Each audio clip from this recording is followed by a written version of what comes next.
இனிய தேவ பிள்ளைகளே, இன்ப இயேசுவின் இணையற்ற நாமத்தில் உங்களை வாழ்த்துகிறேன்.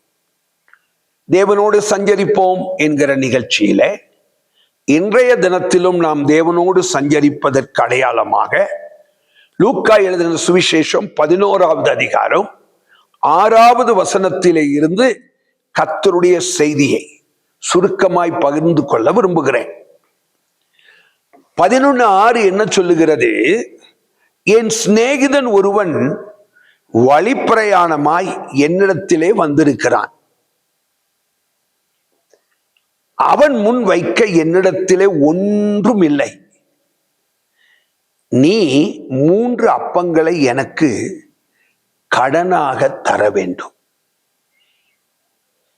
போகிற வழியில என் நண்பன் ஒருவன் இந்த நடு ராத்திரியில என் வீட்டுக்கு வந்திருக்கிறான்.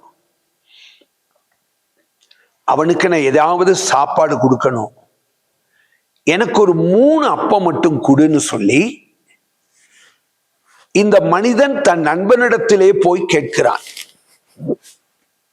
ஆனால் வீட்டுக்குள் இருந்து வந்த அந்த பதில் இருக்கே, அது அவ்வளவு எதிர்பார்த்த பதில் அல்ல. அவர் சொல்றாரு, என்னை நீ தொந்தரவு செய்யாத, நான் என் பிள்ளைகளோடு கூட படுத்து தூங்கிக்கிட்டு இருக்கிறேன். இப்ப எனக்கு அதை எடுத்து கொடுக்க வாய்ப்பு இல்லை. இருக்குது, ஆனால் எடுத்து கொடுக்க வாய்ப்பு இல்லை. ஆனால் 11வது அதிகாரம் 8வது வசனத்திலே சொல்லுகிறது, 3 அப்பங்களை கேட்ட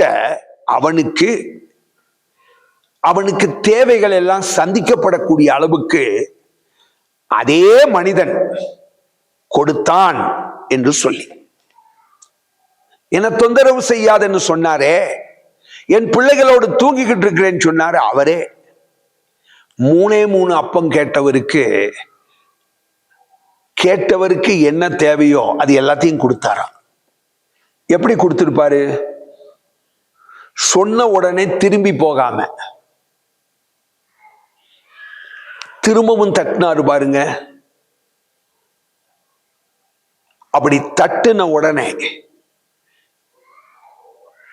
அவன் எதிர்பார்த்ததற்கும் மேலானதையே, அவன் என்னுடைய ஃப்ரெண்டு அப்படிங்கிற ஒரு நிலைமையிலே கொடுக்காவிட்டாலும், எந்த நிலைமையில கொடுத்தாரா? என்கிட்ட இப்படி தட்டி கேட்கிறாரே என்கிற நிலைமையிலே, வருந்தி கேட்கிறானே அந்த நிலைமையில. ஆகையினால் இதை ஆண்டவர் எதற்காக சொல்லுகிறார்? கேளுங்கள் கொடுக்கப்படும், தட்டுங்கள் அப்பொழுது திறக்கப்படும். ஜெபத்தை குறித்து சொல்லுகிறார்.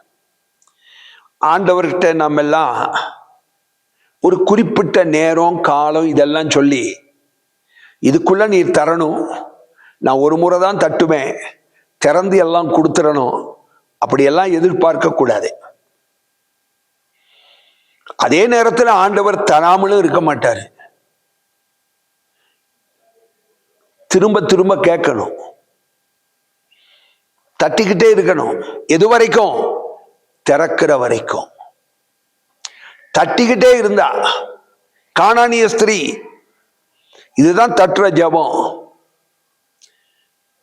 எடுத்த உடனே ஆண்டவர்கிட்ட இருந்து நல்ல பதில் வரல. பிள்ளைகளுக்கு தான் அப்போ, நாய்க்கு கிடையாதுன்ட்டாரு. நல்ல பதில் கிடையாது. யாக்கோபு, என்னை விடு, நான் போகட்டும், என்னை ஆசீர்வதியும்னு கேட்கிறான். என்னை விடு, நான் போகட்டும். ஆனா இவன் விடல.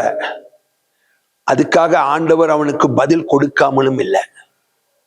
ஆகையினால ஜபத்துல மட்டும் சலிச்சு போயிடாதீங்க, தட்டிக்கிட்டே இருங்க. நீங்க கேட்கறது 3 இருக்கும், ஆனா உங்க தேவை எல்லாவற்றையும் அவர் சந்திப்பார். அதனால ஜபத்துல மட்டும் சோர்ந்து போகாதபடிக்கு கர்த்தர் உங்களை காப்பாராக. ஜெபமனுமா? இரக்கமுள்ள ஆண்டவரே, அநேக நேரங்கள்ல ஜெபித்து சலித்து போகிறோம். ஜபத்தில் எங்களுக்கு ஏற்படுகிற இவ்விதமான சலிப்புகள் எல்லாம் எங்களை விட்டு மாறிப்போக நாங்கள் ஜெபிக்கிறோம். வசனத்தை கேட்ட உங்க பிள்ளைகள் ஜபத்தில் சோர்ந்து இருப்பாங்கன்னா இந்த செய்தி தங்களுக்காகவே என்பதை உணர்ந்து, ஆண்டவர் தராமல் இருக்க மாட்டார், ஆனால் அவர் தரும் வரைக்கும் கேட்கணும், தட்டணும் என்பதை உணர்ந்து தட்டிக்கொண்டே இருக்க, நன்மைகளை பெற்றுக்கொண்டே இருக்க கர்த்தர் உதவி செய்யும், ஆசீர்வதியும். இந்த வசனங்கள் இன்றைய தினத்துக்கு அனுபவமாகட்டும். இயேசுவின் நாமத்தில் பிதாவே, ஆமென். God bless. கர்த்தர் உங்களை ஆசீர்வதிப்பாராக. ஆமென்.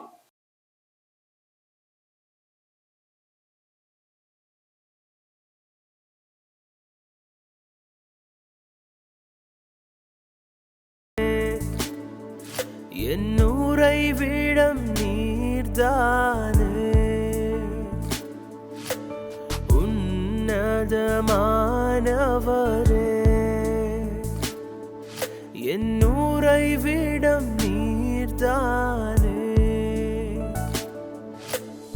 உயர்த்துகிறேன், வாழ்த்துகிறேன், வணங்குகிறேன்.